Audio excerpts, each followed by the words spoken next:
Morning, everybody. Thanks for taking the time, as usual, to join us today. Just before we kick off, just a reminder, IOPSA is a proudly South African company, and we support the use of local products. And just please try and remember to, wherever possible, to buy a local product to support jobs in South Africa.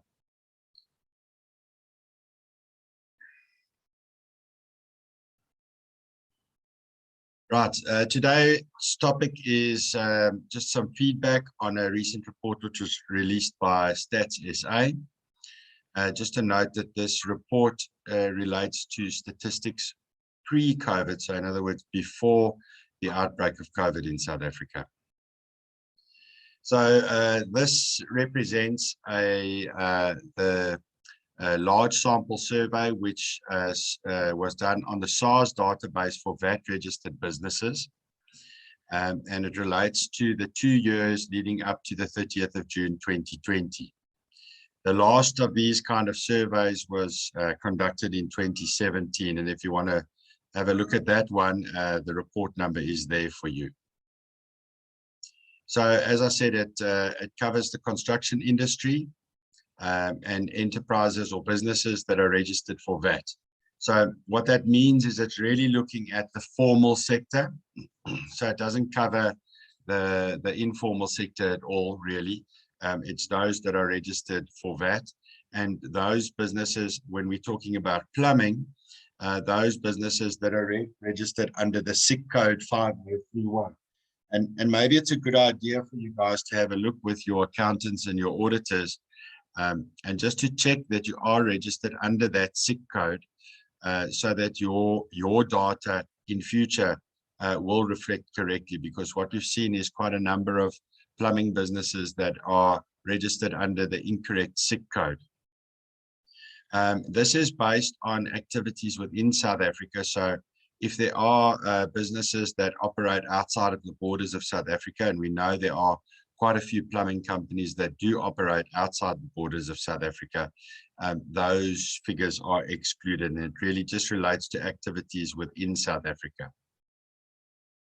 So just having a look at turnovers or income from 2011 to 2020, the turnover of plumbing businesses grew from 3.4 billion rand to 7.5 billion rand. So it represents about an increase of about 1.5% or so per annum from 2011 to 2020.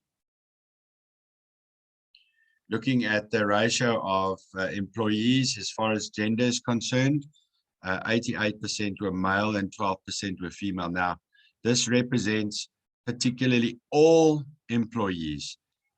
We know that from other research that we've done and from the PRB stats that female plumbers represent about 3% of all plumbers, but this is all employees.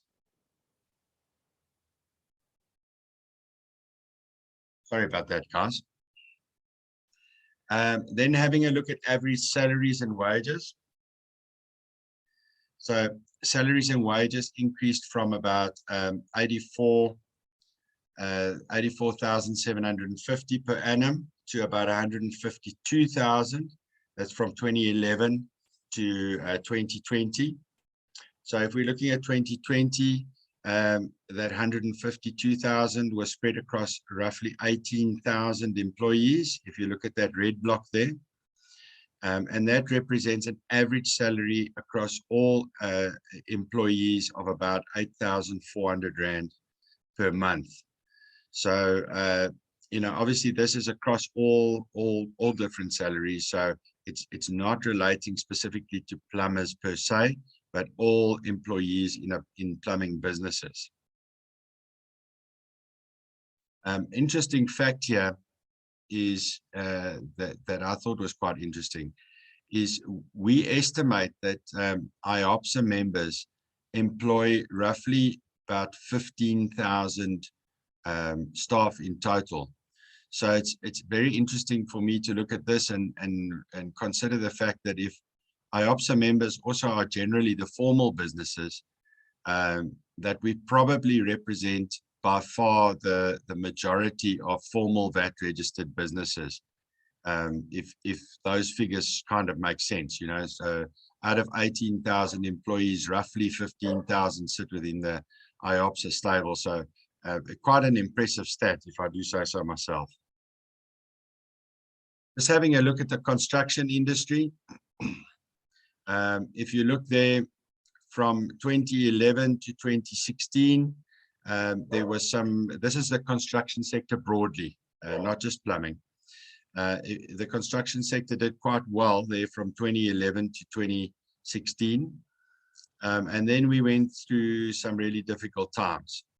Coming to 2020, where specifically with COVID, we saw this massive drop in the broader construction sector.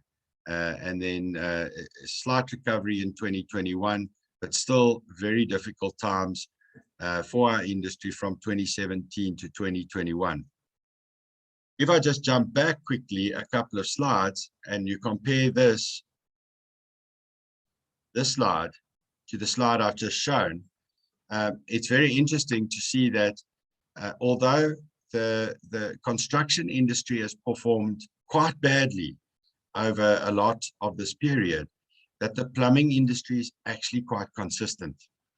And for a long period of time, we've said that the plumbing industry is a great industry for people to get into because it is fairly consistent. Even if the economy is doing really badly and the construction sector itself is doing really badly, the plumbing industry seems to do okay. Not to say that it's all sunshine and roses, but we seem to do okay. We don't seem to suffer as much as the rest of the economy. So I'll just jump forward again. So as you can see there, the very last line at the bottom of that slide there, the annual growth rate averaged at -2% for the construction industry, and the average growth rate for the plumbing industry was at +1.5%. So it's not a huge difference, but it does illustrate that our industry is a lot more consistent than the broader construction industry. Having a look at fixed capital investment, this is investment in plant and equipment and property and that sort of thing. It's fairly low. So this is something that is of great concern for us. If you look at from 2014 down to 2020, it's dropped from 228 million down to 218 million. 128 million, excuse me. And the concern with that, and it's one of the factors that we've raised with government, is one of the reasons we believe that plumbing companies are not investing in fixed capital is because of the challenges they're facing on their margins, from things like the insurance company rates, but I think more importantly is the impact of the informal sector and the prices that are being charged by the informal sector is not leaving enough profit, number one, but also confidence in the economy. And that's leading plumbing companies not to want to invest in fixed capital because they're nervous, they're scared. They don't see this as being a long-term viable prospect. So they're not investing in plant, equipment, property, and that sort of thing. So that is a big area of concern for us. Nothing against the plumbing companies. I think the plumbing companies are probably making fairly sound business decisions, but it is a concern for the industry as a whole, and it does highlight an area of concern. If we have a look at where the income is coming from, it's not a surprise here that 97% of plumbers' income come from services rendered, and not really from sales of goods. Slight little bit from sales of goods. Rental income and interest income and those sort of things are really quite small. So I don't think that'll be a surprise to anybody. This is an interesting one, is where were plumbing companies spending their money? 55% of these plumbing companies' expenses were for purchases of goods, 25% for salaries and wages, 1% for subcontracting, about 1% for leasing and hiring, 4% for motor vehicles, and then 14% for other expenses. So this is a good measure that you guys can use in your own businesses, and take a look at your expenses and see how that compares to the average. You might find, like, if your purchases are coming out at 65%, that there might be something wrong there and you need to have a look at it. Or if your salaries and wages are at 30 or 40%, you might want to relook at things in your business. But I think this is a really nice slide for plumbers to use, or plumbing companies to use, to evaluate their own expenses against the industry and see where they're coming out. You might need to adjust something somewhere. Taking a look at the client base, who these plumbing companies are working for. 88% of these organizations are doing work for businesses, private businesses.